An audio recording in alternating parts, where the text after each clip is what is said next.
इस 9 साल की छोटी लड़की को उसकी माँ स्त्री रोग विभाग में जांच के लिए लेकर आई क्योंकि माँ को शक था कि वह गर्भवती है।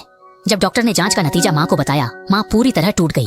7 महीने पहले लड़की का पेट हल्का सा उभरा हुआ था, लेकिन कुछ ही दिनों में उसका पेट इतना बड़ा हो गया कि वह अपनी सबसे बड़ी बच्चों की ड्रेस भी नहीं पहन पा रही थी। माँ ने उसे दिलासा दिया कि यह पाचन की समस्या है, दवा खा लेगी तो ठीक हो जाएगा। किसे पता था आगे क्या होगा। रात में लड़की अचानक कमरे से भागकर बाथरूम में गई और जोर जोर से उल्टियां करने लगी, जैसे गर्भवती महिलाओं में होता है। माँ डर गई। उसने बच्ची की पीठ सहलाई। पास में खड़े पापा ने तौलिया पकड़ा दिया। उन्होंने सोचा सुबह होते ही बच्ची को अस्पताल ले जाएंगे, लेकिन एक रात की देरी में लड़की का पेट बड़ा हो गया, लेकिन उसके पेट में असहनीय दर्द उठता रहा। जांचें करवाने के बाद डॉक्टर ने बताया बच्ची को सिर्फ लैक्टोज एलर्जी है, जिससे पाचन में दिक्कत हो रही है, इसलिए उसका पेट अचानक बड़ा हो गया। ये सुनकर पति पत्नी की चिंता कुछ कम हुई, लेकिन लड़की की बीमारी डॉक्टर के कहे जितनी साधारण नहीं थी। उसी रात जब लड़की सो रही थी, अचानक तेज दर्द से उसकी नींद खुल गई और वह माँ को बचाने के लिए पुकारने लगी। माँ भागकर कमरे में गई तो देखा बच्ची को तेज बुखार है और उसके सिर से पसीना बह रहा है। माता पिता तुरंत बच्ची को शहर के सबसे बड़े अस्पताल ले गए। इमरजेंसी रूम में डॉक्टर ने सिर्फ बुखार की सुई लगाई, दर्द की दवा दी और माता पिता से कहा वे बच्ची को घर ले जा सकते हैं। डॉक्टर का मानना था बच्ची को एसिड रिफ्लक्स है, खाने के बाद थोड़ी सैर कर ले तो ठीक हो जाएगी।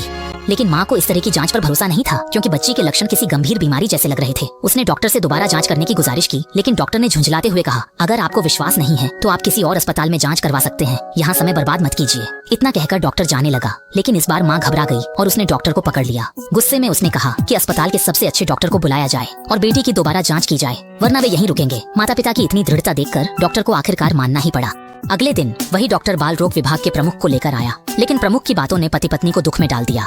उन्होंने कहा कि जांच के बाद पता चला है कि लड़की को आंतों में रुकावट, इंटेस्टाइनल ऑब्स्ट्रक्शन है। उसकी आंतें उलझ गई हैं। ऑपरेशन जरूरी है, वरना लड़की की जान को खतरा है। पति पत्नी समझ पाते इससे पहले ही प्रमुख ने 2 नर्सों को बुला लिया सर्जरी की तैयारी के लिए। नर्स ने एक ट्यूब पिता से कहा कि वह ये ट्यूब लड़की की नाक से उसके पेट तक डालेगी। उन्हें लड़की को पकड़कर रखना होगा। जब उन्होंने अपनी बेटी की दर्द भरी चीखें सुनी, माँ अपने आंसू रोक नहीं पाई और दुख से रो पड़ी। लंबे इंतजार के बाद पति पत्नी को ऑपरेशन के सफल होने की खुशखबरी मिली, लेकिन दुर्भाग्यवश ऑपरेशन के दौरान प्रमुख ने और भी गंभीर समस्या का पता लगाया। उन्होंने कहा कि लड़की को छोटी आंत की गतिशीलता में बाधा, स्मॉल इंटेस्टाइनल मोटिलिटी डिसऑर्डर है। ये सुनकर पिता का चेहरा फीका पड़ गया, मानो उन पर बिजली गिर गई हो, क्योंकि वे जानते थे कि इस बीमारी के कारण शरीर भोजन पचा नहीं सकता। निराशाजनक बात यह थी कि इस बीमारी का फिलहाल कोई इलाज नहीं है। ट्यूब के सहारे जीवन बढ़ाया जा सकता है। यह सुनकर माँ आसमान की ओर देखने लगी, मानो भगवान से पूछ रही हो कि बेटी को इतनी पीड़ा क्यों दी। प्रमुख के हर शब्द ने आत्मा को चीर दिया। वह असहनीय दर्द में डूब गई। वह बुझे मन से उठी और अकेले बाहर चल पड़ी। इसके बाद घर में अब वैसी खुशियां नहीं रहीं। लड़की के स्कूल बैग में अब किताबों की जगह दवाइयां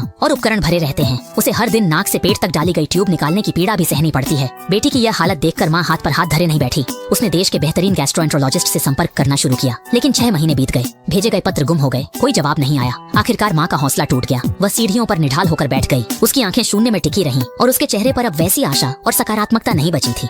ठीक उसी समय जब माँ हार मानने वाली थी, बड़ी बहन के सवाल ने उसे झकझोर दिया। उसने माँ से पूछा क्या छोटी बहन मर जाएगी। ये सुनकर माँ का दिल बैठ गया। वह उस दिन की कल्पना नहीं कर सकती थी, इसलिए उसने तय किया कि अब और इंतजार नहीं करेगी, बल्कि खुद पहल करेगी। उसने अपने पति से कहा कि वह कल बेटी को लेकर बोस्टन इलाज के लिए जाएगी। पति ने इसका समर्थन किया। माँ ने बेटी को सुरक्षा देने के लिए घर को छोड़कर संपत्ति बेच दी। वे बोस्टन पहुँच गए और उस विशेषज्ञ के अस्पताल पहुँच गए, लेकिन इलाज की प्रक्रिया आसान नहीं थी, क्योंकि उस विशेषज्ञ से इलाज करवाने के लिए पहले से अपॉइंटमेंट लेना अनिवार्य था और सूची में नाम 9 महीने बाद आ रहा था। ये सुनकर माँ हैरान रह गई।